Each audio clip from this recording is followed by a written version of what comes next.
자, 사랑하는 여러분, 지난주에 우리는 성령돈에 대해서 잠시 우리가 보았습니다. 오늘은 성령의 사역에 대한 말씀인데, 성령께서 무슨 일을 하는가, 무슨 일을 하는가, 그거에 대해서 좀 같이 보기를 원합니다. 지난 시간에 우리는 성령을 뭐라 그랬지요? 다른 보혜사라 그랬다.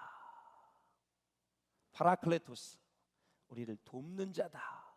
어떻게? 함께 옆에 우리 안에서 우리를 돕는 자로 하나님께서 보혜사 성령을 우리에게 보내주셨다고 말씀을 드렸어요. 할렐루야. 뿐만 아니라 성령을 진리의 영이다 라고 말씀을 드렸습니다. 자, 오늘 본문에서는 아버지께서 내 이름으로 보내실 성령이다 이렇게 말씀하고 있어요. 아버지께서 내 이름으로 보내실 성령이다, 말하자면 예수의 영이다 라는 거죠. 초대교회 당시에는 아버지의 영과 아들의 영이 같은 것인가 다른 것인가, 그거 가지고 엄청나게 논쟁을 많이 했어요. 아버지의 영과 아들의 영이 다른 것인가 같은 것인가, 그걸 가지고 토론을 많이 했는데 결론은 같은 영이라고 그렇게 마무리가 되어졌어요. 그렇게 내려졌단 말이죠. 그래서 아버지에게서 나오는 영, 예수 그리스도에게서 나오는 영, 성령을 동일한 하나님으로 우리는 고백을 하고 있습니다. 사랑하는 여러분, 본문에서 예수님께서 말씀하시는 성령의 사역은 예수님이 부활하셨잖아요. 그리고 승천하신 이후부터의 사역이라고 말씀을 드릴 수가 있어요. 그래서 이제 본문에서 성령의 사역에 대해서 세 가지로 말씀을 하고 있어요. 그 첫째가 바로 성령은 모든 것을 가르치시는 분이다. 가르치시는 분이다. 자, 26절 우리 같이 읽어보겠습니다. 시작.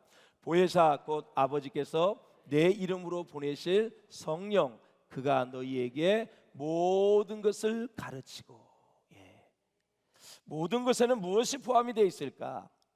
보혜사 성령이 우리에게 오실 때 하나님 아버지와 예수 그리스도와 우리는 하나가 되는 것입니다. 성령이 내게 오셨을 때 하나님과 예수님이 내가 하나가 되는 거예요.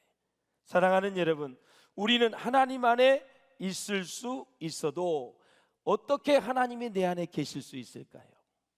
우리가 이제 조직신학을 공부할 때 학생들이 질문을 많이 하는 겁니다. 예수님 안에 우리가 있을 수는 있어도 어떻게 예수님이 우리 안에 있을 수 있을까요? 깊이 생각을 해보셨나요?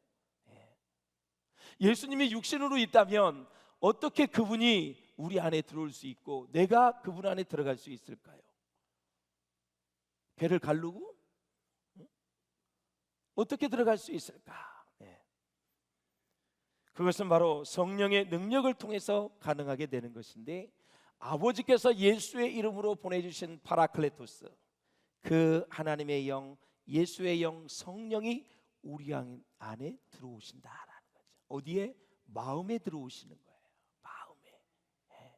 그러면 예수님이 내 안에 들어오시고 하나님이 내 안에 들어오시는 거예요. 우리가 하나님 안에 들어가는 거, 예수님 안에 들어가는 것은 그 문제가 되질 않아요. 그런데 그분이 창조주 하나님이 피조물에게 들어오는 것은 놀라운 일이에요. 동물에는 들어가지 않아요.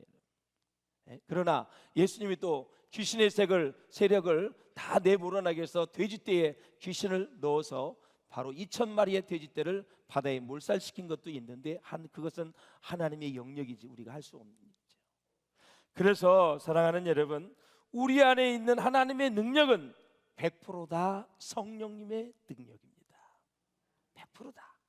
그래서 우리가 하나님을 사랑하고 하나님의 말씀대로 살아갈 때에 우리는 이미 하나님의 능력 안에 있는 것이고, 하나님의 능력은 누구를 통해서 나타나요? 저와 여러분을 통해서 나타나는 거예요. 우리가 모이는 이유가 뭐예요? 우리 가운데 예수님을 나타내고 하나님을 나타내기 위해서 우리가 모이는 거예요.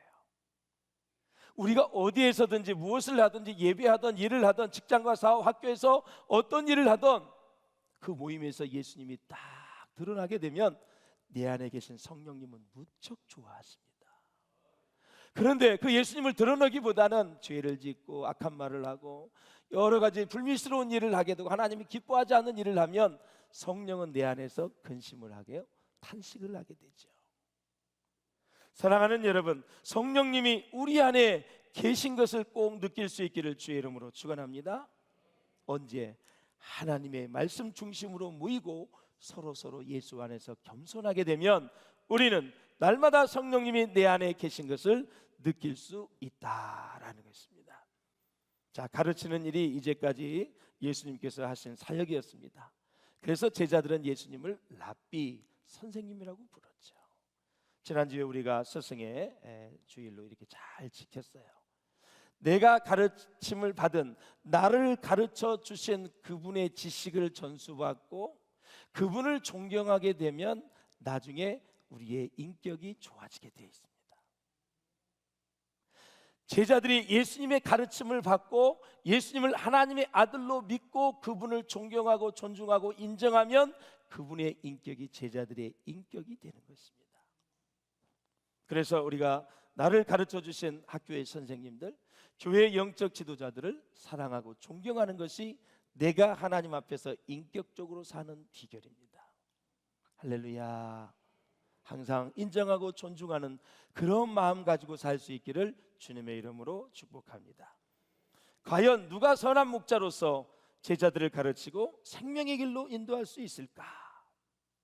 우리를 고아와 같이 버려두지 아니하고 너희에게로 오리라 하셨는데 어떻게 오셔서 가르치겠났는가? 어떻게 해서 가르치겠났는가? 그러니까 제자들이 이해가 안 되는 거죠. 가긴 간다 그러는데 또 누가 와서 뭘 가르친다 그러고 예수님 같이 그렇게 생긴 분이 다시 보내준다는 건가? 청 여러분, 이게 참 성령으로 보내주시기 때문에 보이질 않잖아요. 그래도 말씀은 계속 해주셔가지고 오순절 마가의 다락방에 성령을 보내주신 이후, 받은 이후에 예수님이 하신 말씀이 다 깨달아졌다라는 거예요. 깨달아졌다. 그래서 성령 받은 사람이 큰 축복이죠, 여러분. 바로 보혜사로 오셔서 모든 것을 다 가르치시겠다는 거예요. 가르치시겠다. 이제까지는 예수님께서 가르치시던 일을 보혜사 성령께서 다 인수인계를 받겠다. 그래서 예수님이 가르치셨던 것을 이제는 성령께서 아예 내주하셔서 가르쳐 주시겠다. 그분이 내 안에 계심을 우리는 내주하십니다. 성령 하나님은 그래서 오순절 마가의 다락방에 임하신 이후부터 오늘날까지 어떤 사람들을 계속 가르치고 있을까요? 중요한 거예요. 오순절 마가의 다락방에 성령이 임했어요. 그 이후에 누구를 가르칠까요? 믿음이 있는 사람들을 가르치는 것입니다. 예수님이 십자가를 지시기 전에 공생애 때는 500리의 기적을 믿는 사람이나 믿지 않는 사람이나 다 베풀어 줬어요. 물을 포도주로 만들어서 다 믿는 사람이나 안 믿는 사람이나 잔치집에 온 사람들을 다 먹였어요. 이방인이든 유대인이든 다 질병을 고쳐주셨어요. 그런데 부활하신 이후에는 지금 예수를 믿는 제자들에게만 지금 오셨어요. 그들에게 하실 말씀을 계속 연거푸어 말씀하시는 그런 모습을 우리가 볼 수가 있어요.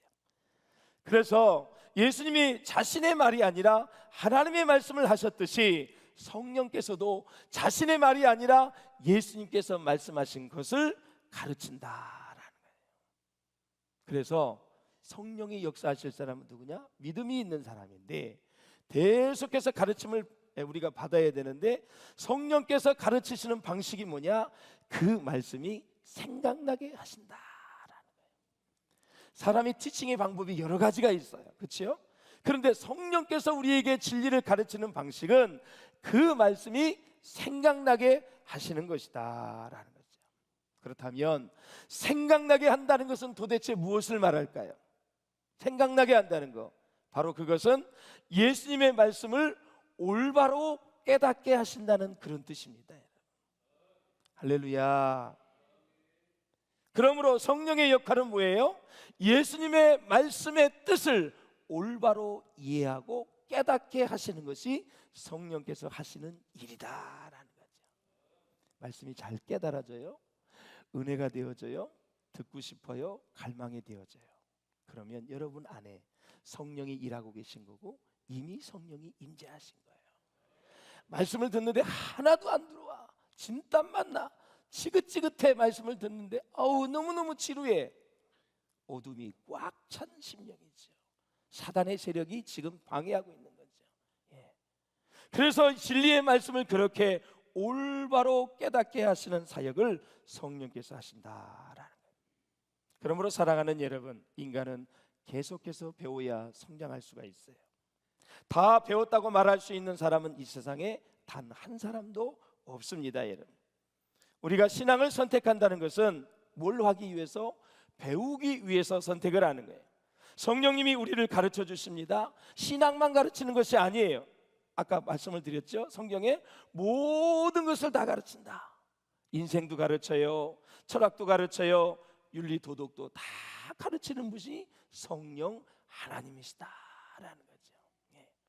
도덕은 교장 선생님이 가르치고, 진리는 성령님이 가르치고, 그런 게 아니에요. 성령님은 하나님이시기 때문에 인생의 모든 것을 다 가르치는 거예요. 직업이 달라도, 모양새가 달라도, 인종이 달라도 다 모든 것을 성령님이 가르치시는 거예요. 할렐루야. 왜? 성령의 감동으로 이 말씀이 기록이 되어 있는데, 이 말씀 안에는 인생의 희노애락이 다 있어요. 생사화복이 여기 다 있어요. 그러하기 때문에 성령 하나님께서 우리의 인생을 다 가르치고 모든 사람에게 함께 할 수 있다. 그러면 예수님은 팔레스타인 지역에만 있었는데, 그분은 오셔서 인류의 모든 70억의 인구를 동시에 만나줄 수 있고 역사할 수 있고 헬퍼로 도와줄 수 있는 분이다.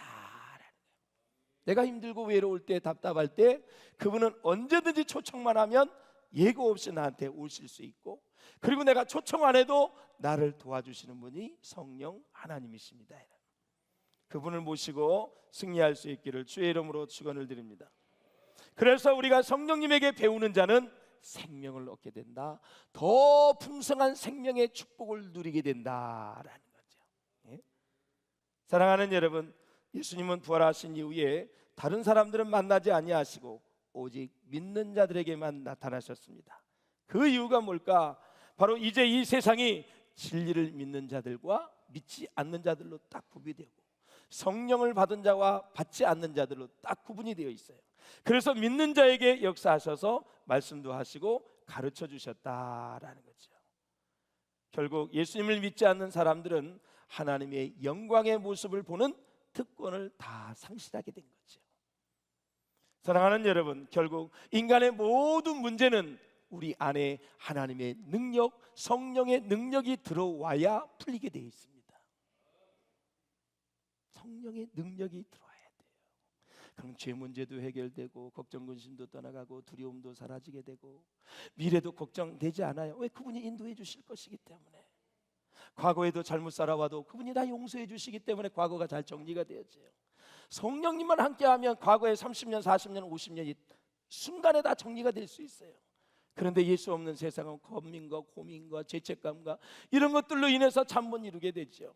성령님이 내 안에 오면 과거부터 현재까지 다 정리가 되어지고, 미래가 걱정이 안 되고 희망의 나라로 꿈을 꿀 수 있고 비전을 가지고 하나님의 나라를 바라볼 수 있다라는 사실인 것입니다.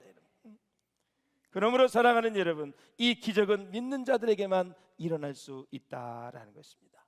성령이 오신 이후에 이 세상에서는 두 종류의 사람이 살게 됩니다. 하나는 자기의 능력으로 사는 사람이고, 다른 하나는 하나님의 능력으로 사는 사람입니다. 자기 능력으로 사는 사람은 이 세상에 있는 모든 것을 긁어 모으는 데만 열중합니다. 다 모으려고 그래요. 자기 능력으로 사는 사람은 이 세상에 있는 모든 것들을 모으는 데 목적이 있습니다. 불행한 인생이죠. 그러니까 결국 나중에는 뭐만 남아요? 허무함만 남아요. 인생이 뭔가. 쓸쓸한 가을날에 바람이 불 때, 낙엽이 떨어질 때, 바람이 위에서 나백이 굴러가면 거기에 허무함을 느끼는 거죠. 그런데 예수 믿는 성령의 능력으로, 하나님의 능력으로 사는 사람은 바람 위에서 낙엽이 굴러갈 때, 이야, 바람을 만드신 하나님, 사계절을 주신 하나님, 너무너무 멋지다. 막 굴러가서 딱 물가에 떨어졌어요. 물도 주신 하나님, 얼마나 가을이 아름다운지 모르죠. 뭐가 그렇게 고독해 가을이. 하나님이 함께 하신 자연 만물을 다 우리가 느끼도록 하나님이 형형색대 모든 것도 다 빨주노초 바람보 이런 것들을 다 만들어서 우리를 보게 하셨으니 기뻐해야 될 것이지 고독한 게 가을이 아닙니다. 사랑하는 성도 여러분, 그렇습니다. 예? 그러나 하나님의 능력 안에서 사는 사람들은 하나님을 사랑하는 자에게는 위로부터 하나님의 사랑이 임하게 되고 하나님의 능력이 임하게 돼서 행복한 인생을 살 수밖에 없어요. 불의한 사람은 진리를 배척하지요. 그들은 진실한 사람들의 옆에 있는 것조차 싫어합니다. 불의는 왜 진리를 좋아하지 않기 때문에 그렇습니다. 그래서 세상 사람들이 하나님을 싫어하는 이유는 그 마음이 죄와 사단과 어둠의 세력으로 가득 차 있기 때문에 그러는 것입니다. 그렇다면 예수님의 말씀을 듣고 하나님께 대한 말씀을 가질 수 있는, 믿음을 가질 수 있는 방법은 도대체 무엇일까? 너희가 정말 하나님의 말씀을 듣고 빛에 거하기를 원하느냐? 우리에게 질문을 했을 때 우리는 어떻게 해야 되는가? 어둠에서 떠나 더 이상 죄를 짓지 말라는 것이 아니라 더 좋은 방법, 성령을 받으라는 것입니다. 성령이 임하시면 사람들은 어둠에서 떠나고 죄를 멀리하게 됩니다. 정말 능력 있는 삶을 살게 됩니다. 다시 말해 죄를 짓지 않으려고 안간힘을 쓰는 것보다 성령 받기를 사모하고 힘써라 라는 것입니다. 왜냐하면 빛이 오면 어둠이 물러가기 때문에 그렇습니다. 사랑하는 여러분, 이제 두 번째 성령의 사역이 있습니다. 바로 주님께서 말씀하신 모든 것을 어떻게 하겠다? 생각나게 하시겠다. 가르침을 받은 사람의 취약점인 뭐냐면 배우지 않는 데 있는 것이 아니라 그 배운 것을 너무 잘 잊어버리는 데 있습니다. 26절 한번 보시겠습니다. 내가 너희에게 말한 모든 것을 어떻게 생각나게 하리라.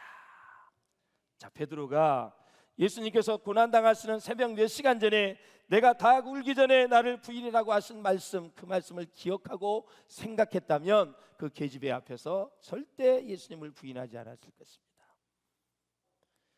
부활의 날 이 새벽에 무덤을 찾아간 마리아와 여인들이 내가 3일 만에 다시 살아날 것이라는 것을 믿고 그것을 생각하고 있었더라면 예수님이 없는 빈 무덤을 보고 놀라지 않았을 거고 두려워하지 않았을 것입니다.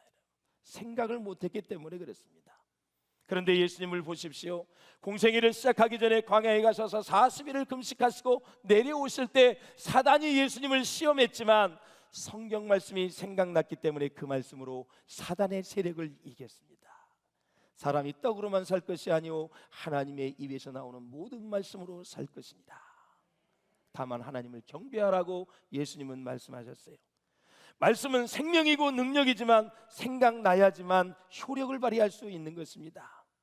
들었던 말씀을 잊어버리면 아무 소용이 없습니다, 여러분. 그래서 우리가 말씀을 암송하고 기억하는 것입니다. 사랑하는 여러분, 그렇다면 진리란 무엇일까? 진리는 바로 예수 그리스도를 말하는 것입니다. 성령 하나님은 자기 자신에 대해서는 거의 말씀을 하지 않으십니다. 아무리 성경을 여기저기 뒤져봐도 살펴봐도 그런 내용이 없어요. 성령은 예수 그리스도를 나타내고 예수님의 영광을 드러내는 일을 하는 것입니다. 그러니까 성령 충만한 사람에게 사역을 맡기면 다 예수님께 영광 돌리는 일들이 너무너무 많습니다, 여러분. 그런데 성령 충만하지 않으면 예수님께 영광은커녕 본인이 시험 들어서 그냥 죽을 어렵게 생각합니다. 성령 충만하시기를 바랍니다. 그래야 하나님의 영광, 예수님의 영광을 드러낼 수 있다. 그래서 성령 하나님은 사람들에게 오직 예수 그리스도만을 알게 하고 그분을 찬송하게 합니다. 그것이 성령이 하시는 특별한 일이다라는 거죠. 찬송이 얼마나 큰 축복인지 몰라요. 그런 의미에서 성령 충만은 곧 예수 충만이다. 예수 충만은 곧 성령 충만이다라는 거죠. 자, 인생을 살아갈 때 좀 어렵고 짜증날 때가 있을지라도 마지막에 어떻게 되리라는 사실을 우리가 알게 되면 일시적인 고통은 잘 넘어갈 수가 있습니다. 그러나 사람들이 살아가면서 불안해하는 이유가 뭐냐? 마지막에 어떻게 될지를 모르기 때문에 그렇습니다. 요한웨슬레가 배를 타고 대서양을 건너서 미국으로 가는 도중에 너무너무 무시무시한 위험한 풍랑을 만났습니다. 사람들이 여기저기서 아우성을 치고 살려달라고 합니다. 각자가 가진 신앙대로 기도를 했습니다. 그러나 웨슬레는 그때 우리가 부르는 찬송을 부르고 있었어요. 비바람이 칠 때와 물결이 높이 일 때에 사랑하는 우리 주 나를 품어주소서, 풍파 지나가도록 나를 숨겨주시고 안식 얻는 곳으로 주여 인도하소서. 찬양을 했어요. 자, 그때 선장이 찬송을 부르는 예수를 바라보면서 아니 지금 죽을 지경인데 뭔 찬송이냐고 기도나 하라고 막 핀잔을 줬어요. 당신의 하나님은 없다라고 하면서 막 무시했어요. 불평을 했어요. 그 말을 들은 웨슬레는 이렇게 말했습니다. 선장님, 걱정하지 마십시오. 잘 갈 겁니다. 천국을 가든지 미국을 가든지 풍랑을 맞아 바다에 빠져 죽으면 천국 갈 것이고 풍랑이 잠잠하면 우리는 무사히 미국에 도착할 것입니다. 그랬어요. 이것이 바로 성령 충만한 사람의 모습인 줄로 믿습니다. 그래서 성령은 우리에게 오셔서 여러분 진리에 대해서 가르치시고 기억나게 하시고 진리를 증거하게 하시는 분. 우리는 기록된 성경 말씀을 근거로 성령이 가르쳐 주신 대로 배우고 깨닫고 기억하고 증거하게 된다라는 사실입니다. 그래서 우리에게 임하시는 성령의 이와 같은 역사를 놓고 신학적으로 뭐라 그래요? 이거를 조명이다 이렇게 얘기하는 거예요. 어두울 때 저 창문에서 빛이 들어오면 환하게 보입니다. 내 심령을 성령께서 비춰주시면 나를 보게 되는 것이죠. 교만한 사람의 특징은 절대 자기 자신을 볼 수가 없는 것이죠. 그렇기 때문에 교만한 것입니다. 고린도전서 2장 12절에 보면은 우리가 세상의 영을 받지 아니하고 오직 하나님께로 온 영을 받았으니 이는 우리로 하여금 하나님께서 우리에게 은혜로 주신 것들을 뭐하게? 알게 하시려고 성령을 우리에게 주셨다라는 거예요. 어거스틴이 이 성령의 조명에 대한 설명을 하면서 비유를 적절하게 했어요. 한번 같이 읽어보시겠습니다. 시작. 우리 육신의 눈이 만물을 보기 위해서는 빛이 필요합니다. 빛이 비치기만 하면 눈을 뜨고 모든 것을 다 볼 수 있습니다. 그러나 우리 마음의 눈은 우리 스스로 떴다 감았다 하지 못합니다. 마음의 눈은 성령이 오셔서 열어주셔야만 합니다. 이것을 뭐라고요? 조명이라고 한다는 거죠. 여러분의 심령을 딱 성령께서 비춰주시기를 주의 이름으로 축원합니다. 사랑하는 여러분, 말씀을 맺겠습니다. 하나님의 말씀이 깨달아지고 기억이 나고 마음의 기쁨이 넘친다면 여러분은 성령을 받은 사람이고 그리고 성령이 여러분 안에서 일하는 것입니다. 성령의 사역, 조금 전에도 말씀하셨지만 마지막에는 평안을 주십니다. 27절에 보니 평안을 너희에게 끼치노니 곧 나의 평안을 너희에게 주노라. 내가 너희에게 주는 것은 세상이 주는 것과 같지 아니하니라. 너희는 마음에 근심하지도 말고 두려워하지도 말아라. 하여튼 줄 건 다 받아야 돼. 구원도 받아야 되고 성령도 받아야 되고 할렐루야, 믿음도 선물로 받으셔야 돼. 그래야 우리는 승리할 수 있는 거예요.